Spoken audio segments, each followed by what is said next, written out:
Good afternoon, Manchester High School for Girls. This is the ABC of stars and galaxies. As you can see from the subtitle, I'm going to be talking about how stars and galaxies are born, how they live, and how they die. So when we look out into the universe, we see huge numbers of galaxies, many billions, possibly even a trillion or two galaxies out there. Lots of different types, some rather beautiful spirals, some interacting with other galaxies, some with unusual barred structures as well as spiral structures. But they all contain many billions, if not hundreds of billions of stars. And I'm going to be looking at how those galaxies came to be and how the stars within those galaxies came to form. So what are the ABC that I'm talking about? Well, there are three factors that determine how galaxies arise. Firstly, A for accretion. Galaxies formed because matter accretes under the influence of gravity. A whole load of matter made in the Big Bang. I'm not talking about that specifically. Maybe I can talk to you about that another day. But a whole load of hydrogen was made in the Big Bang, and then gravity pulled all that hydrogen together to make galaxies, and we'll see a simulation of that shortly. There are huge, supermassive black holes at the centres of galaxies, possibly the centres of all galaxies. Some of these black holes are very active, absorbing, swallowing a lot of matter. Some are more quiet. And finally, the C of the ABC is collisions, because all galaxies evolve and grow by colliding and merging with other galaxies. In other words, galaxies are born fairly small originally, and they grow larger and larger over billions of years because they effectively cannibalize their neighbors over many billions of years. Rather more frivolously, we could say, what's the ABC of making stars? Well, I haven't got time to give you the details, so let's get a slightly more humorous version of how you make stars. Anybody can make a star in very simple steps. You start with a big cloud of hydrogen, as I've said before, made in the Big Bang. Step A is you wait. Step B is you wait some more. And step C is you wait a little bit longer, and then you're done. Basically, that's all you need to make a star. If you start with a large cloud of hydrogen and wait long enough, you'll end up with a star. So most of the things we understand about how the universe came to be, how it evolved, how galaxies and stars evolved, are based on simulations. Yes, we can understand based on what we understand about the laws of physics, but it wasn't really until computers became powerful enough that we could build those laws of physics into computer code to then watch how galaxies evolve and how stars evolve. Then we truly obtained a really good understanding of how the universe came to be, looking the way it does. And in this particular talk, although there are lots of simulations that I could have used, I've actually pulled out a few of these so-called illustrious simulations. That's just the name given for a whole family of simulations based on looking at galaxy formation. So we know the universe is expanding and all the galaxies appear to be moving away from each other. So from that, we deduce that the universe used to be a lot smaller. Everything used to be a lot closer together. And although it takes a huge leap of the imagination, we believe that everything that we currently see in the observable universe, which is some 100 billion light years in diameter, everything that is now an enormous distance apart used to be just centimeters apart. The observable universe used to be approximately the size of a golf ball. And the golf ball had dimples in it, and those dimples were small variations in density, which over billions of years gravity got a hold of and started pulling the denser regions into even more dense knots, which eventually became the regions of matter that we call galaxies. So these white dots that are starting to form here are the result of gravity pulling at these small variations in density that existed in the very early universe and forming this sort of cosmic web structure of filaments and voids.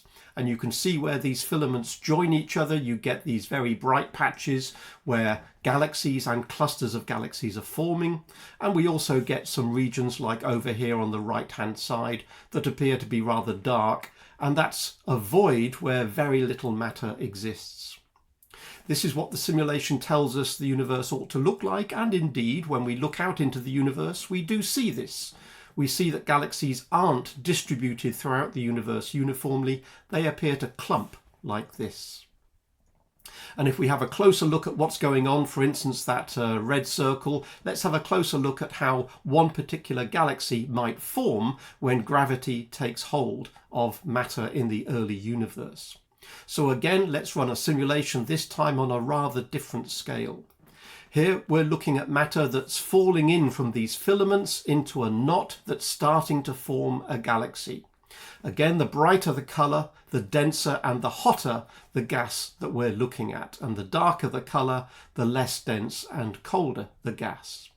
You can see it's a fairly chaotic collapse of a large cloud of hydrogen that is slowly forming this spiral structure. In much the same way that when you look at an ice skater, as they bring their arms in, they spin faster. The same is true of gas falling in to this region. As it gets closer and closer to the center of this spinning structure, it starts to spin faster and faster. And you can see that after many millions of years, we're starting to form a structure that we can recognize as a spiral galaxy.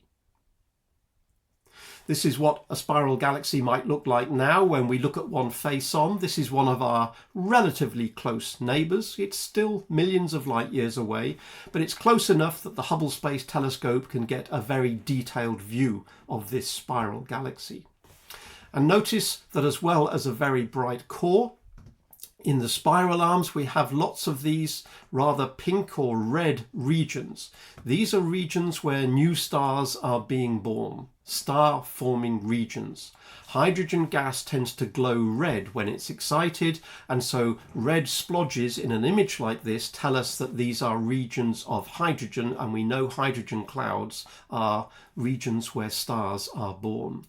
Again, if we were to look in detail at one of these hydrogen clouds, this is the Great Nebula in Orion, then we see the characteristic pink and red glow because we know this is hydrogen, and right in the heart here stars are being born.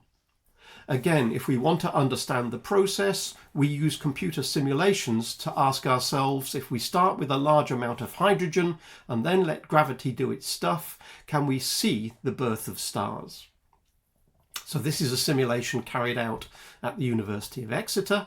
We're starting with a large sphere. This is not a star, this is just a large spherical cloud of hydrogen, because that's easier to model in a computer rather than starting with, for instance, a big cube and filling it with hydrogen. So we've got a large sphere of hydrogen, many light years in diameter, much larger than our star, much larger than our solar system. And again, we're assuming that there are small variations in density within this large cloud, and if we let gravity take hold of this, it will concentrate some regions, and again, other regions may become less dense. So if we watch this simulation over many millions of years, let's see what happens. So here goes, and again, the brighter the colours, the denser and the hotter the cloud is becoming. So some parts of the cloud are drifting away from the centre, but towards the middle, some parts are getting very dense and very hot as gravity takes hold. And eventually, the density and the temperature are high enough that the hydrogen within the cloud is getting crushed to the point where it's fusing together. Nuclei of hydrogen are fusing to make heavier elements, initially helium. And whenever we make a new star, that shows up in this simulation as a small white dot. So you can see this huge cloud of hydrogen isn't making just one or two stars, it is making thousands of stars. And we think that's how it's normally done. Normally stars aren't born individually, they're born in clusters. Our sun was probably born in a cluster of 2,000 or 3,000 siblings. And you can see it's now looking like a popcorn machine, sending out stars all over the place. Some of them are being sent with a velocity such that they will escape this cluster. Others stay fairly close and will end up producing a star cluster. So we can ask ourselves, given that this is only a simulation, some of the hydrogen is being left behind. Much of the hydrogen has been used up in making all of these stars. Does this bear any resemblance to actual star clusters that we see when we look out into our galaxy? Well, if we switch from a simulation to an actual image of a star cluster, well, yes, it bears some resemblance. Star clusters do appear to contain many thousands of stars.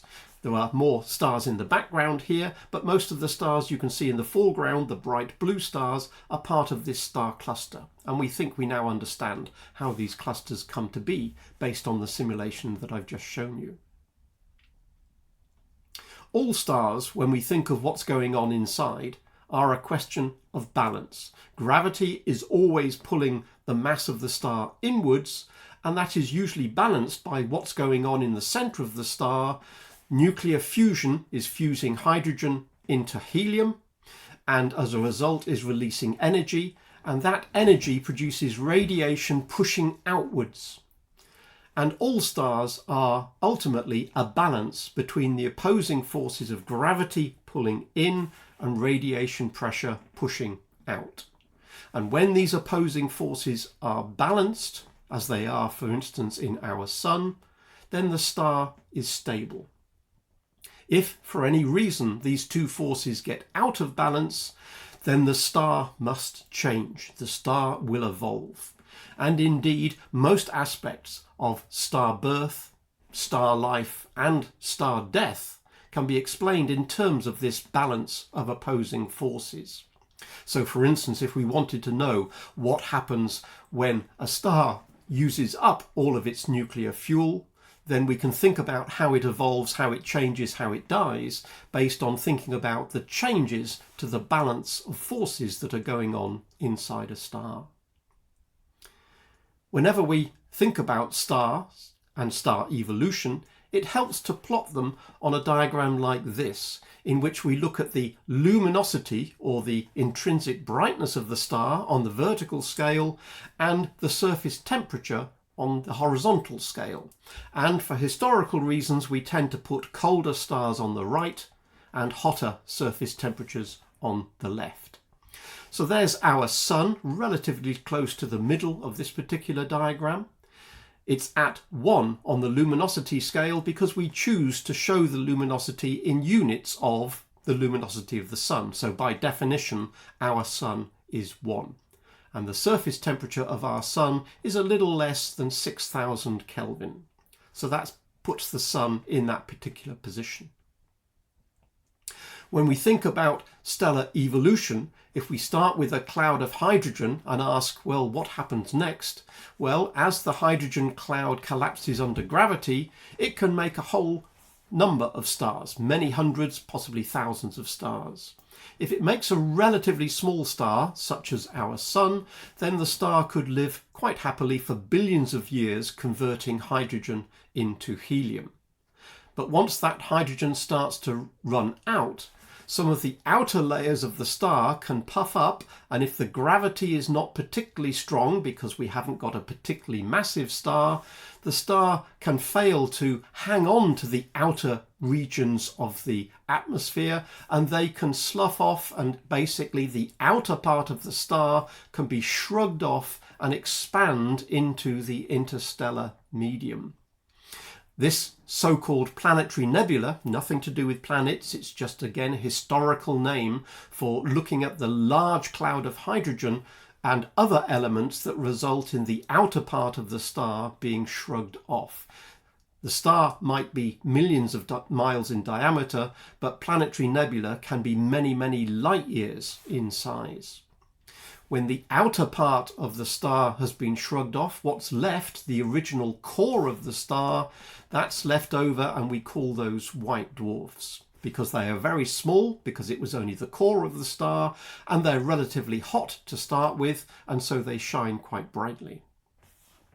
If we think about where they occur on this diagram that I showed earlier, red giants tend to occur up there.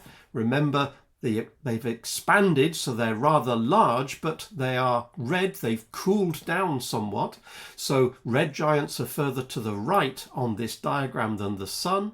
But because they've got a large surface area, they radiate a lot of light, and therefore they have a high luminosity. So they're there to the top right of the sun. By comparison, the core of the sun that's left when the outer part of the star has been shrugged off, well, the core is relatively small, but it's got a high surface temperature because it used to be the core of the sun. Hence, white dwarfs occur in the bottom left. They have got a higher surface temperature, so they're further to the left, but they're relatively small, so they haven't got a very large surface area, so they don't radiate that much energy, so their luminosity is a little less than the sun. As well as a cloud making relatively small stars like our sun, they can also make large stars. And large in this context means perhaps a star 10 times the mass of our sun. If that happens, then the star uses up its nuclear fuel relatively quickly because the radiation from the core has to push out against a very strong gravity trying to crush the star. So the star won't last anything like as long as our sun, perhaps only millions of years rather than billions of years, and it will eventually end its life as a red supergiant. If the mass is large enough, then the fusion process converting hydrogen into helium will continue with other elements, and helium will be fused into carbon, and carbon will be fused into heavier elements all the way up to the element iron. And for reasons I'm not going to go into the details of, you can't fuse iron into any heavier elements and release energy. So as soon as you start to make iron in the core of a star, then that star can go no further through nuclear fusion. And the star ultimately cannot support the gravitational pull down, and therefore the star will collapse and there will be a shockwave rebound that blasts the star apart. A supernova explosion, which will distribute most of the matter of the star again back into interstellar space. The collapse of the star, which ultimately produces a shock wave which rebounds and rejects most of the outer material into space, will tend to crush the core of the star down to a tiny size. White dwarfs might be about the size of the Earth, but the star that's left after a supernova will only be some kilometers or so in size, in which case we end up with a neutron star, or if it's crushed any smaller than that, we could end up with a black hole. So those are the ultimate fates of small stars or massive stars. They would end their lives as white dwarfs if they're small, or perhaps as neutron stars or black holes if they are very much more massive. Note that most of the material of the star itself doesn't end up in a white dwarf or a neutron star. Most of the material ends up in a planetary nebula or a supernova remnant that ultimately gets recycled back into the interstellar medium. So the cloud that originally produced these stars ends up getting enriched with all of the heavier elements made by those stars throughout their life. And so there's a recycling of stellar material. The reasons we find so many elements on Earth, heavier than just hydrogen and helium and carbon, for instance, those heavy elements have come from previous stars going through these cycles of generate elements, recycle them back into the cloud, make more stars, recycle, recycle, recycle. So when we think about the periodic table of the elements, let's just tone that down a little bit, a bit garish. There's hydrogen and helium in the top left and top right, and fusion will allow us to make carbon and nitrogen and oxygen and silicon and neon, all the elements up to iron. But it takes star death to make elements beyond iron, because fusion can only get us up to that red rectangle there. If we want to make heavier elements such as silver, gold, lead, etc., then we can only get those elements from an end of life of a star. So planetary nebula will recycle material, and a supernova explosion will recycle material back into the rest of the galaxy. We can ask what's going on at the very heart of our galaxy. Do we know what's going on right at the core of our galaxy? Well, we've been studying the core of our galaxy for a while, and we know that there is something invisible but very massive lurking there, because we can follow the motions of stars, and we have been doing for decades, and it's clear that stars are orbiting something that we can't actually see, something invisible but very massive, and we deduce the only candidate must be a black hole. So we've been monitoring the positions and motions of stars for some years, and here's a few of them, star 1, star 2, etc. And they all seem to be orbiting around the tiny black dot at the centre where we can't see anything. But it is a very small size. It must be small, otherwise the stars would have collided with it. But it also must be very massive to keep those stars orbiting around something in only a few years. So we've calculated that that object must have a mass of approximately 4 million times the mass of our Sun. That symbol on the right there, capital M circle dot, is simply shorthand for the mass of our Sun. There's nothing special about the mass of our Sun, it's just a convenient unit to use. So there's something very massive, 4 million times the mass of our Sun, but looking at the size of the object to avoid the stars actually colliding with it, it can be no larger than, for instance, our solar system, perhaps smaller than the orbit of Pluto or so. And the only thing that really fits the bill, it can't be a star cluster. A star cluster could have that mass, but it would be far too large to be only a few light hours or so in size. We have imaged not black holes themselves, but we've imaged the matter that's flowing around black holes. So here, for instance, is a radio telescope image of a supermassive black hole around a supermassive black hole in a galaxy called M87. And so the black hole at the centre is called M87 star. It's been calculated that the black hole that we can't see, right in the shadow in the middle here, has a mass of 6.5 billion times the mass of our Sun.